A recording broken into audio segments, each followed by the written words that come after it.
Hello and welcome to Ways to Change the World. I'm Krish Murthy, and this is the podcast in which we talk to remarkable people about their big ideas and the events in their lives that have helped shape them. Now, my guest today is Nesrine Malik, a commentator and writer for The Guardian, whose long reads you will have seen on their website. And she's also just brought out a book called We Need New Stories. The subtitle is Challenging the Toxic Myths Behind Our Age of Discontent. What does that mean? It means that there is a theme behind why we're in the situation we're in today, which is screwed, basically, politically. And the argument I'm making is that this has not come out of nowhere. There are 6 themes, 6 myths that we have in the UK and the US and generally in the West been developing over the past few years that have led to where we are right now, basically led to a political crisis. The myths are that there is a gender equality success that we have today, that we've achieved all the technical successes and that gender equality is no longer a problem. The second myth is that there is a political correctness crisis and that we are far too political correct, that we censor what we say and we accommodate people from minorities or people who are vulnerable because we are afraid to go against the sort of liberal consensus, which I'm not sure exists. The third myth is that there is a free speech crisis, that we can't say what we want to say anymore, being told to us by people who say what they want to say all the time. The fourth myth is that identity politics is beginning to corrode our public discourse. And the way I challenge that myth is that identity politics does exist, but it's mostly practiced by white people as opposed to people of color. The other myth is that we have a virtuous origin in the West, that we have this kind of pristine history where we have done nothing wrong, and that history therefore makes us more likely to be successful in our political adventures in the future. And the last myth is that of the reliable narrator, which is that we have a media establishment that is neutral, unbiased, and not aligned to power. And do you think this is a route out of the age of discontent? I think it's a stab at it. I think it's a long journey to try and kind of take away the wiring of a society, but I think you've got to start somewhere, and acknowledging that the wiring itself is faulty as opposed to trying to go back to a time when it was all right for you is probably the place to start right now. Let's give listeners, viewers a little bit of background. Right. Roughly how old are you? So I'm in my late 30s. Late 30s? Yes. You were born in Sudan? I was born in Sudan. And you've lived all over the Middle East? Yes. So I was born in Sudan, but grew up in Egypt, Saudi Arabia, Kenya, and did not come to the UK until I was in my mid-20s. In your mid-20s? So, yeah. So you've been here just over 10 years? Yes. So when do you sort of count this, or these series of rots from? So this is a good question. So when I came here, I had never been to the West. I'd never lived in the West. I'd never even visited it on holiday. I grew up my entire life in the Middle East and North Africa, and then came here in my mid-20s. And I came here with a slightly idealistic view of the world, because I just thought I grew up in a really conservative Muslim family, very traditional society in the Middle East, and thought, I've made it out. I've got to England. Everything is going to be amazing now. And I had a very rude awakening over the, I would say, first 5 years I was here, because I realized that all the things that I had run away from, all the ways that traditional Arab society had sort of deceived itself that it was doing very well, were at play in the UK, but in slightly more insidious ways. And so my realization is probably about 5-6 years old. And then when Brexit happened, I was in the middle of my Matrix moment where I was like, I knew this was going to happen. But where the myths themselves start, which is the question you were asking, is it depends on the myth. So political correctness, for example, is a very old myth that began in the 60s in America. Freedom of speech is a much more recent myth that I think began to become corrupted in the past, I would say, 5 years. That freedom of speech is under attack. Exactly. So the freedom of speech is under attack is a myth that I think began kind of post-Dawkins God delusion, where people began to criticize Islam. I think patient zero with the freedom of speech is in crisis myth was when people began to criticize Islam and Muslims. And when there was pushback against that, the critics of Muslims or the Islamophobes would say, but it's our freedom of speech. We can say whatever we want. Do you want to introduce blasphemy laws from? Well, I was going to say, doesn't it go back to Rushdie? Yes, I guess. But with Rushdie, it's different because with Rushdie, the critics were on the Muslim side. So they were on the kind of, the critics of Rushdie were on the Oriental side. But with Dawkins, the critics of Islam were very much in the West. And so the freedom of speech excuse as a canard was rolled out far more frequently after, I would say, Islamophobia 2.0, which is in the past 10 years or so. I mean, if you're picking out these key themes of political correctness gone mad, the question of whether freedom of speech is under attack. Yeah. These are all in the sphere of the media where you Yes. live and inhabit. So are you saying that we've got to where we are because of these crises within mass media? So there is a chapter in the book that is related specifically to the media, and I call it the myth of the reliable narrator. And we have an understanding in this country that the media is a reliable narrator, that our columnists, of which I am one, our writers, our journalists, our reporters are unbiased and neutral and truthful.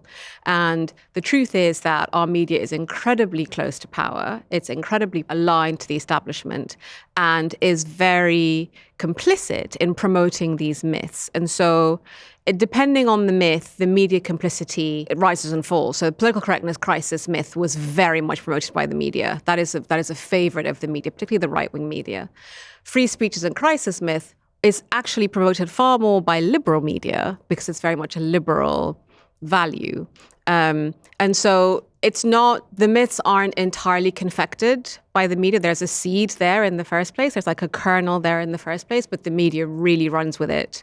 And in the case of political correctness, for example, actually makes stuff up all the time. I was amazed when researching the PC chapter, how many headlines, how many stories were actually false. And when questioned, tabloids or newspapers admitted they were mistaken, but no one really had the time to follow through. And by the time you have, a decade of drip stories about halal, meat in schools, or about sports days being cancelled because, we don't want slow kids to feel bad, or about immigrants taking money for free, all this kind of stuff, particularly with the EU more recently. Before the referendum, there was a lot of stories made up about the EU. And that created a myth of a political correctness crisis that when you take it apart, is completely made up. I'm really interested in the idea that you came here in your 20s and discovered that this very different place had a lot of the same problems as the Middle East that you'd come from. Yes. I mean, just give me an example of what you're talking about. So the first one, the kind of gateway disillusionment, the gateway drug disillusionment was this whole gender equality thing. I came here thinking, I really worked very hard to come to the UK. I kind of fell out with my family to come here because they weren't very happy about me coming on my own. And I had a lot of resentment. I just come from Saudi Arabia, which is quite an unpleasant place for a woman to live. And I had a lot of resentment about Arab men and traditional kind of Muslim society. And I thought, it's London. I mean, obviously this is the Valhalla of gender equality. And I realized that it's so quickly, Krish, this is crazy. Like it was within the first few days I was in this country, I was hit by kind of a really sexualized porn culture in media, sexual harassment in the workplace, sexual harassment as a student. And the most common thing, the thing that I found so interestingly similar to how it was back home is when you do question people about sexual harassment, about, the pornified culture of how women are presented in the media, lack of women in, senior positions in academia or politics or the media. The first thing you're told is exactly what I was told back home, which is, this is as good as it gets. And look how far we've come, which was a slightly discombobulating moment because I just thought, oh my God, I've come all the way here and I'm being told the same things, which is anything beyond these technical accommodations and wins that we have made is biology. And now years after that view has become really popular with Jordan Peterson and the kind of resurgent socio-biological determinism, which is that, what my dad used to tell me, which is men are axes and women are bowls, that men break things and women collect things. And it's terrifying how mainstream that has become, is that when you talk to people about gender equality, they say, well, it's actually complementarity. It's not about giving women exactly the same rights as men. It's giving them the kind of appropriate rights that they need. And that was the first one where I just thought, okay, these are myths that are present everywhere. The second one was the history myth, because I grew up in a British education system that was designed for overseas students, where we learned about imperialism and colonialism, and we were all students from ex-colonial countries, so ex-countries that had been run by the British. Sudan was a colony until 1956. And so when I came here, I was stunned. I came here to a master's, and I was stunned that my British counterparts and peers had no understanding at all of imperial or colonial history when they had studied in the UK, kind of, the birthplace of colonial history. So that was also a big epiphany, that there was a far more deliberate attempt in Britain to edit and soften the edges of colonialism than there was abroad. So, it's a very interesting analysis, because obviously you haven't been here long enough to think what a lot of people think, which is we've just kind of gone back in time. We're in some weird time warp in which the pendulum has been kicked back. There's a whole generation who are fighting for a load of sort of beliefs and values that we thought we'd left behind. Yes. Because you're actually sort of identifying something different. Something that's actually sort of a new thing. Yes. So it's a combination of those. So it's a combination of regression, I think, but it's also the fact that I don't think these things really went away as much as we would like to think they did. So, for example, on the political correctness question, people say you can't say, this is something we hear a lot, you can't say what you think anymore. And when I ask people that, when they say that, I say, what do you miss? What did you used to say before that you can't say now that you would really like to come back? Do you want to be able to say packy? Do you want to be able to say fag or queer? Do you want to make sexist jokes in the workplace? And they say, yes, this is what I want to do, because the spirit of it was benign. But what they're really saying is, I have thought these things all the while I have not been allowed to say them, and now I would like to say them, please, as opposed to these things were properly stigmatized and we incorporated and understood that these are things that you should not say. They were just kind of papered over.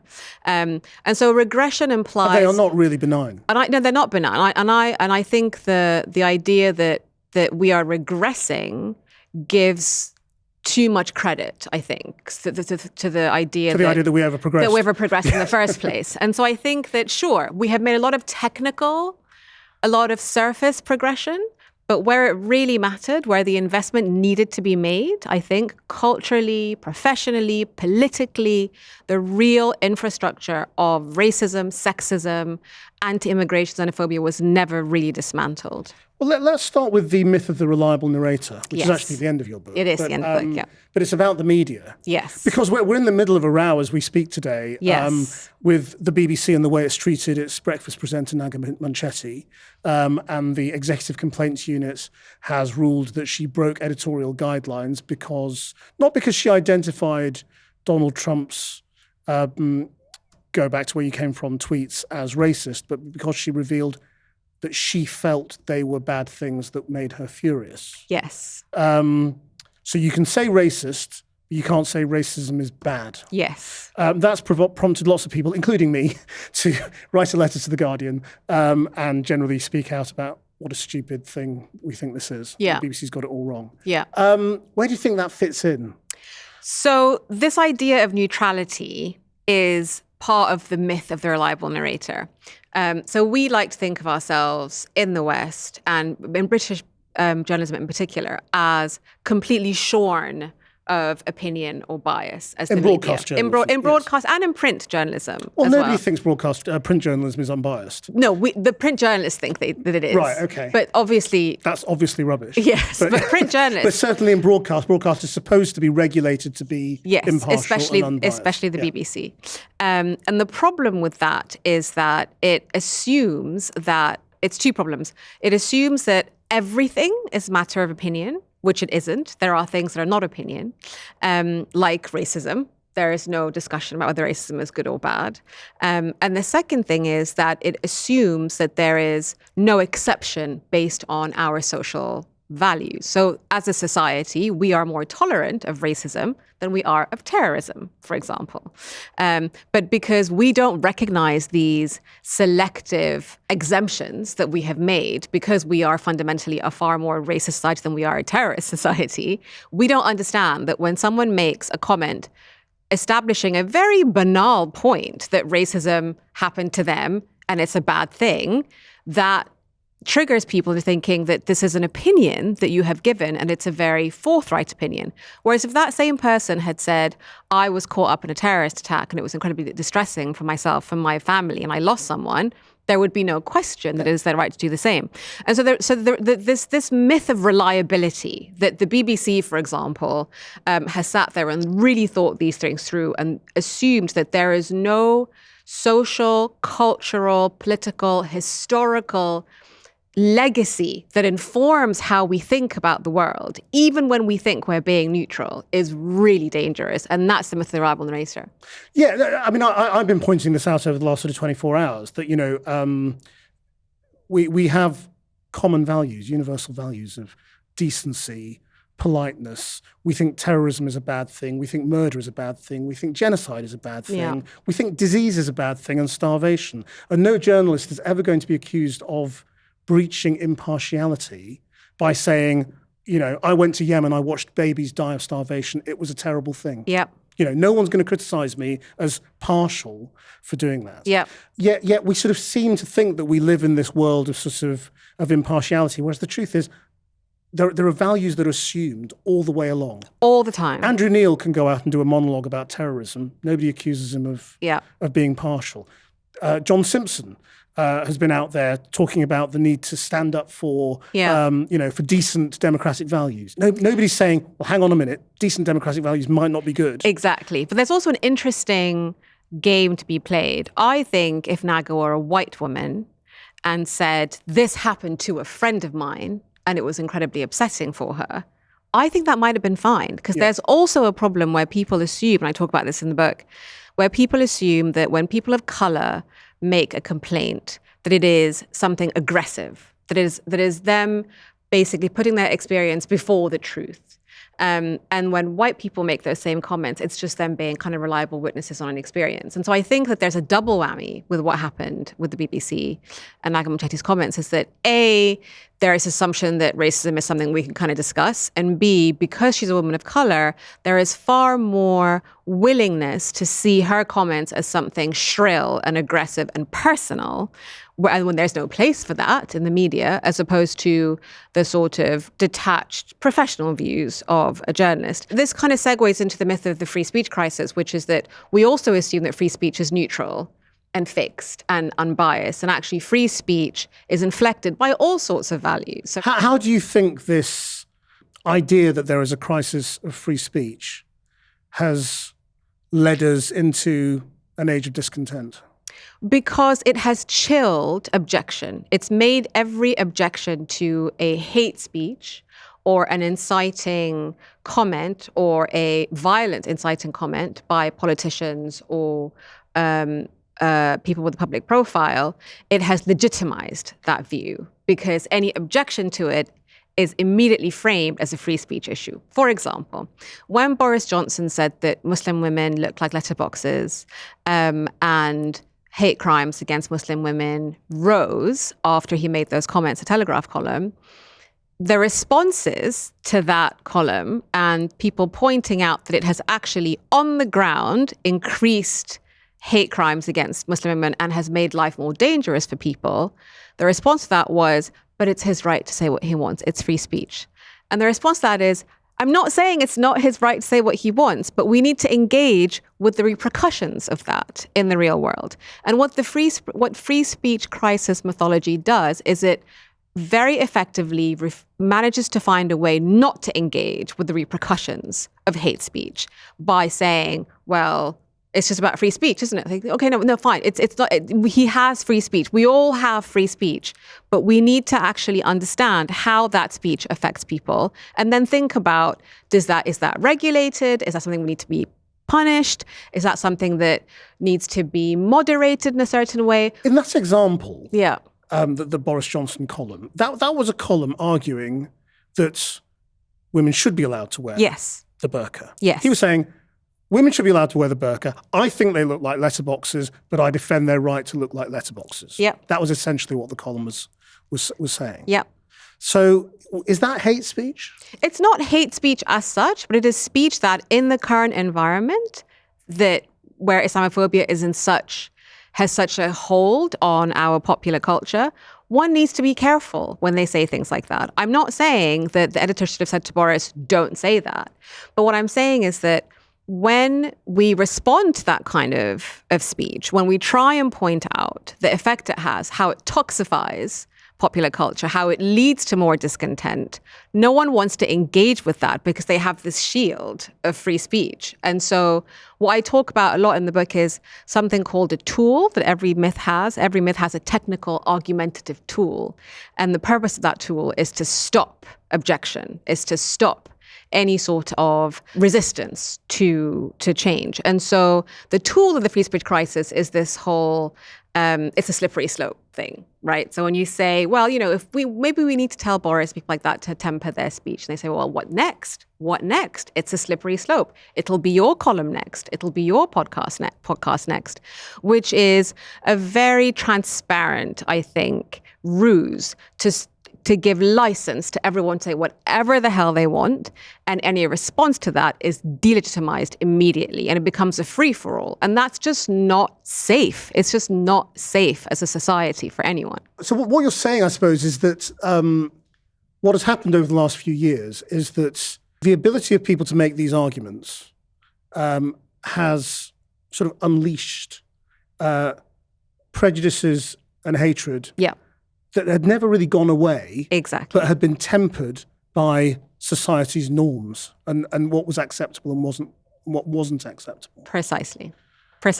There was a time, I would say, from the 1980s onwards that peaked in the 90s, where people felt like there were a bunch of wins that we had scored. We had scored some wins in terms of popular culture. We had scored some wins in terms of gender equality. There was legislation passed. There was kind of a way in which it became unacceptable to speak a certain way or to say certain things. And that is absolutely 100% correct. That is what should happen in a society. But because it was superficial, because it wasn't really backed up by a more long-term initiative to toxify these things, the moment politics became slightly frayed or slightly volatile, they all came back again. For example, there is a whole swathe of stories in the media about political correctness gone mad, about how there is a crisis of halal slaughter, for example, about how non-Muslim children are being forced to eat halal meat. These stories have been going round and round and round for about 10 years right now. There's a particular story about students banning clapping and only having jazz hands because clapping triggers PTSD, which is obviously an insane story when you read about it, but then you look a little bit further and you realize it's the 7th time you've read it and it's been doing the rounds. Even the BBC picked it up the last round, I think it was like a couple of months ago. And so when you go to the Press Complaints Commission and you say, look, these are stories that have been injected into the water of the country over the past decade. Why is no one doing anything about it? The answer to that is, well, no one's really complained, or it's too laborious, or we did ask them to fix that headline or issue that apology. And the problem with that is that obviously the entire culture behind how we complain about stories and how they're litigated and how they're fixed is really lazy and really doesn't care very much about the culture we end up with. And so sure, you have guidelines, you have routes where people can make complaints. There are rulings where you can make apologies. So the technical infrastructure is there. But it's all reactive, isn't it? But it's all reactive, and there's no investment in it. So the technical argument is a cop-out because it doesn't really work and it doesn't really change people's way of doing things in a way that is meaningful over time. So do you think, when you say You talk to people about what they want to say, Yeah. but they don't feel that they can say. Are you really saying that people are just as racist now as they always were? It's just as been buried. That's a difficult question to answer, because the types of racism, the type of racist societies that we live in have changed, right? So if someone lived in the 1960s, for example, the tenor of racism would not be the same as it was today. So I'm not sure I would say that everyone is as racist as they've always been, but I would argue that they are more racist than they would acknowledge, and more racist than we are willing to point out. And more sexist. And more sexist, and more anti-immigration, and more homophobic, and all that kind of stuff. But in a way that is unacknowledged by them and also by us increasingly, because it's becoming so awkward to point these things out because the backlash is so violent. So this is a new thing as well, to call someone, like as we saw with the BBC story, to call someone a racist has become more abhorrent than actually being racist. To call someone a sexist, to call someone homophobic, like the pearl clutching and the drama that happens when you make those accusations, chills, stops people from pointing these things out. Or to call someone a liar. That was the most extraordinary thing that I heard from the BBC's editorial policy chief, right, in his interview on the Today programme, which was that it was absolutely right for BBC journalists to point out lies, yeah, but to then call the person who told the lie a liar, yeah, was over the line. Yeah. So this is another problem that is linked to how we have become so polite and curated in how we talk about things. And what Brexit and Trump in the US have done is force those conversations and really show the disparity between what is happening in real life and where our media class is. Media class is kind of in this rarefied world where they're parsing words and discussing shades of difference and being overly deferential to power and office, I think, where in the real world, it's a mess. You know, in the real world, it's violent. You know, MPs are being threatened. They're being killed. People are going to jail for plotting to murder and assassinate members of parliament. There's a crisis of hate crime. There's a crisis of racism on college campuses. And what we're doing in the media class is having these kind of parlor conversations about what is the polite way to address all these crises, which is just nuts, I think. I mean, well, that suggests that the media is just vastly out of touch and in danger of being irrelevant. I think the fact that we went through the Iraq war, the Brexit referendum, and then the Trump election, and the media was not burned down, basically, and put together again is remarkable. I compare it to the financial crisis. I compare it to the financial crisis in that when that happened, there was a big conversation about whether banks are fit for purpose, right? Whether we should break them up, whether we should split retail banks and investment banks. The whole idea of too big to fail became mainstreamed. It triggered a crisis of confidence in our banking system. Didn't really do much about it, but there was a conversation about it. That never happened with the media. It sort of has, hasn't it? I mean, it certainly did with the BBC after the Hutton inquiry. Yeah. Because that led to a lot of people would argue almost a sort of a nervous breakdown at the BBC in terms of confidence in its journalism. Yeah. And it's happened in print journalism through the Leveson inquiry. But it happens vis-a-vis specific events. So, for example, in the United States, when it became there was no weapons of mass destruction in Iraq, all the print papers that supported the Iraq war wrote intelligent, profound mea culpas, right? The New York Times, the New Republic, all wrote very if you read them now, in hindsight, quite detailed understandings of what went wrong. Not face-saving apologies, proper apologies saying that we didn't question the Pentagon, we didn't question power. It happened in the UK as well, but less so. All those people that backed the Iraq war, almost all of them are still in their jobs. You know, the columnists, the journalists, Thomas Friedman, it's an example in the book of Thomas Friedman's pro-Iraq war columns and then post-Iraq war realizations. But no one questions, therefore, his judgment. So this is what I'm saying. So we do come to an understanding. We do acknowledge that things went wrong, but there is no reform. There is no follow through. There is no questioning of why we got there in the first place. Is it because our media is not diverse enough, for example? Is it because we allow too much proximity to politicians and to power, and therefore we need to do something differently? There is this sort of post-event apology, kind of a politician who's had an affair apology to the cameras.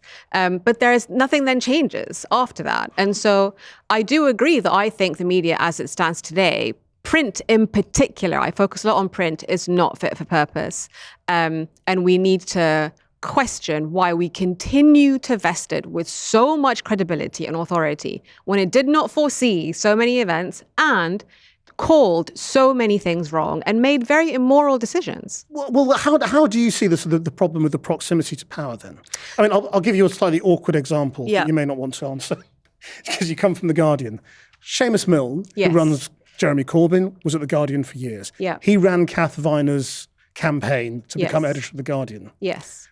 How does that work? I think that but I agree that is a question that needs to be asked. That we have, and I make this point in the media chapter, that there is a revolving door between politics and the media, and that we need to question that. Robbie Gibb ran political programs at the BBC, then went to run spin for Theresa May. Sure. Or you have Nick Timothy, who ran Theresa May's campaign and then is now a columnist at The Telegraph. You have Michael Gove, who goes between Cabinet and The Times. You have Boris Johnson, who it's just it is actually, once you step back from it, it is staggering that people who are ideological politicians, as they should be, have the ability to walk in and out of media positions and vice versa. And so I think that this is it's a very good question. There's two issues here. One is the lack of distance from power. And also kind of the networks and the colleges everyone went to. This is one thing I'm really, really shocked by. I worked in finance for a long time before I moved to the media full time. And for a while, I straddled both worlds. And it was so interesting to see my colleagues in the media say, I can't believe you work in finance. It's so elitist. It's so, incestuous. It's from a tiny group of people. And then when I finally made the jump to media full time, I was like, everyone here went to Oxbridge. Not only that, people went to the same colleges at Oxbridge. That was not my experience in finance at all. It was far more egalitarian. Or schools, or exactly, or public schools, etc. So that was a big shock to me, is how tiny the pool is that journalists come from. So you have a class issue. So journalists come from a certain class, which means that they will probably have interacted, intermarried, interdated, interblah with politicians from those classes and those schools and universities. And you have a diversity issue in that people from non-white, non-middle class backgrounds, people who are immigrants or people of color, or people of a different gender or sexual orientation, also are locked out. And so when Brexit happened, almost every single person I spoke to who was an immigrant or the son or daughter of an immigrant said, we obviously saw this happening because there was such a big anti-immigration groundswell over the past 2-3 years. And the newsrooms that were exclusively white and who mixed in polite circles where no one really was racist or anti-immigration were completely taken aback by it. And so it is a recruitment issue, I think, at heart, and that recruitment issue cuts across class and race. So has Britain been a bit of a disappointment? Oh, that's an understatement. Holy cow, yes. Britain has been a disappointment because I had unrealistic expectations, I think, and I had fallen into this Enlightenment thinking trap, which is that everything good began with the Enlightenment, and then there was this linear curve towards amazingness. The truth is that things go back and forth, and that actually, if we just tinker around the edges, things don't really change, and we need to actually tackle the DNA of a problem. On the other hand, it has been refreshing and galvanizing and a kind of renewal of purpose for me to realize that these are universal issues. And if you compare what's going on in Britain to what's been going on in Egypt and Sudan, and Kenya to some degree, hell of a lot worse there, isn't it? It is a lot worse, but these are all, this is all something I talk about in the book, this idea of other places being worse, number one, and number two, of us being better than we were before, which is all true. It doesn't change anything. It doesn't change the fact that where we are now is not ideal. If you are ill and you present to a doctor and saying, I'm feeling very unwell, the doctor isn't going to say to you, well, at least you're not dead. Or there's someone in the next room who's far iller than you. We don't make that point. We see a problem and we tackle it. And we are stuck. It's a very effective technique. We are stuck in then countering, saying, well, yes, of course it's worse in Egypt, but this is the issue here, and Egypt is different because of blah. You shouldn't even go down that route and say, yes, of course it's worse in Egypt. And of course it was worse last year. But I'm talking about now and how next year it can be better than it is now. So if you say we need new stories, what are the new stories we need?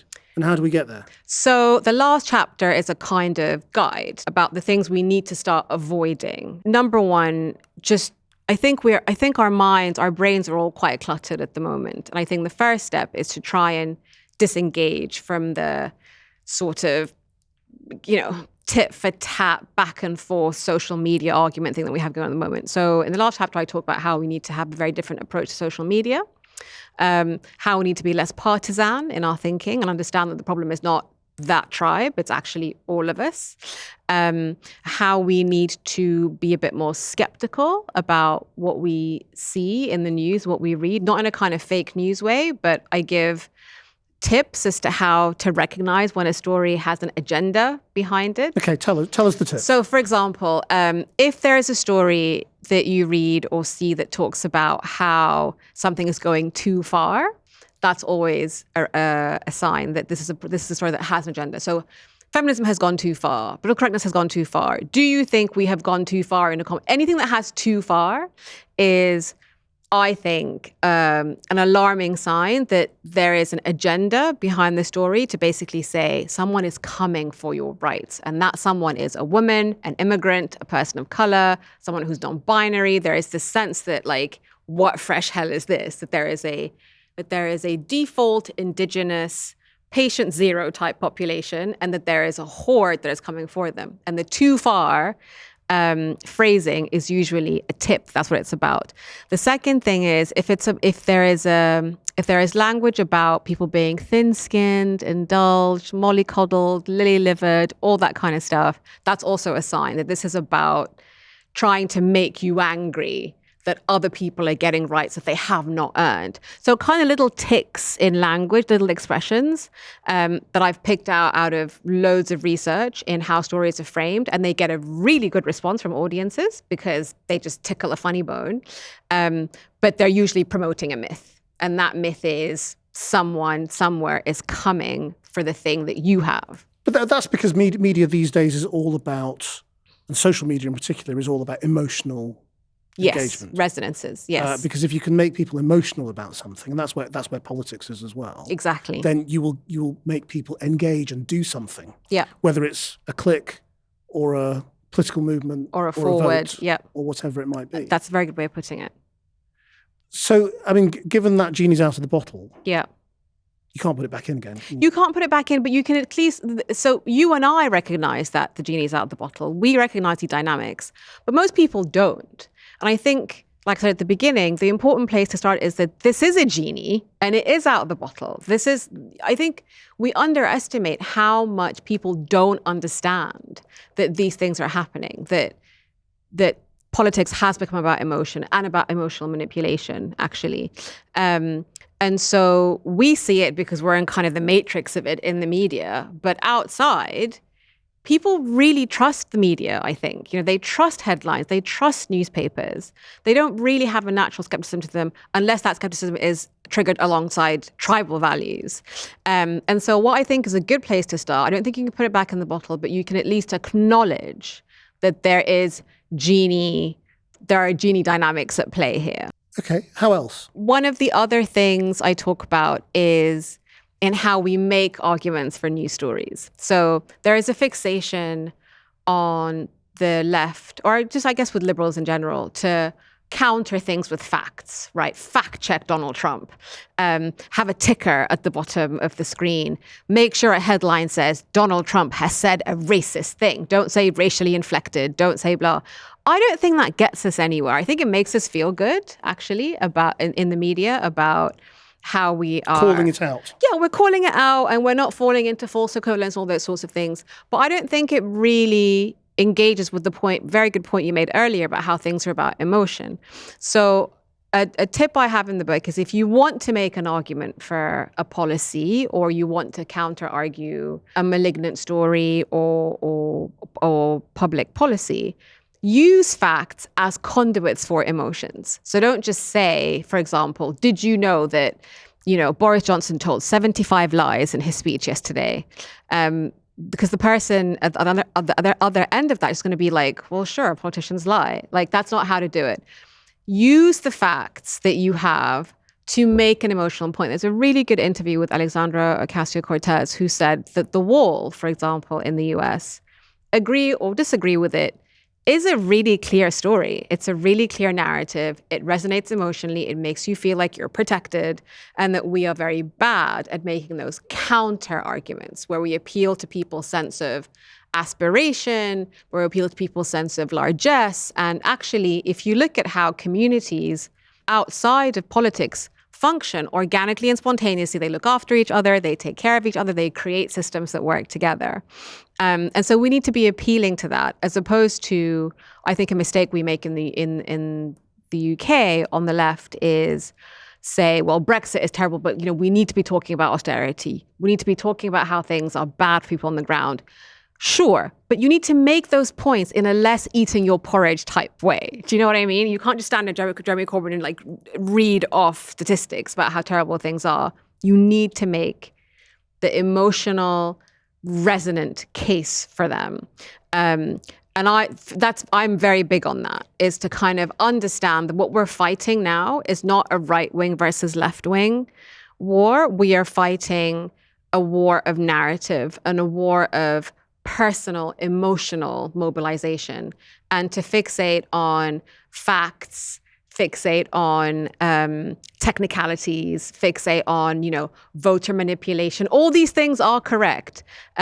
Focus on how the Vote Leave campaign broke the law. All these things are correct, but they do not make an emotional case. So all this is about changing the world, but we also give people a sort of a free pass. If you could change the world, how would you change it? I would have a meeting with the commissioning editors and the editors-in-chief of all the major UK broadcasters and newspapers and ask them who they would like to sack. I think that fundamentally people understand that things are not working out in the media. I think they understand that there is a skew towards a certain worldview and a skew towards a certain demographic. And I think if you give people the chance to sit down and be like, look, we need to have a proper fresh start. Where do we start? How do we do it? That I think that would be a game changer in how we approach the political crisis that we're in today, and not have these issues with BBC impartiality laws, but people not being able to talk about racism, and also allow people to have that kind of, I hate this phrase, but kind of blue sky thinking, where they're like, okay, what if I just had 10 Muslims running the foreign desk, for example? How would that change things?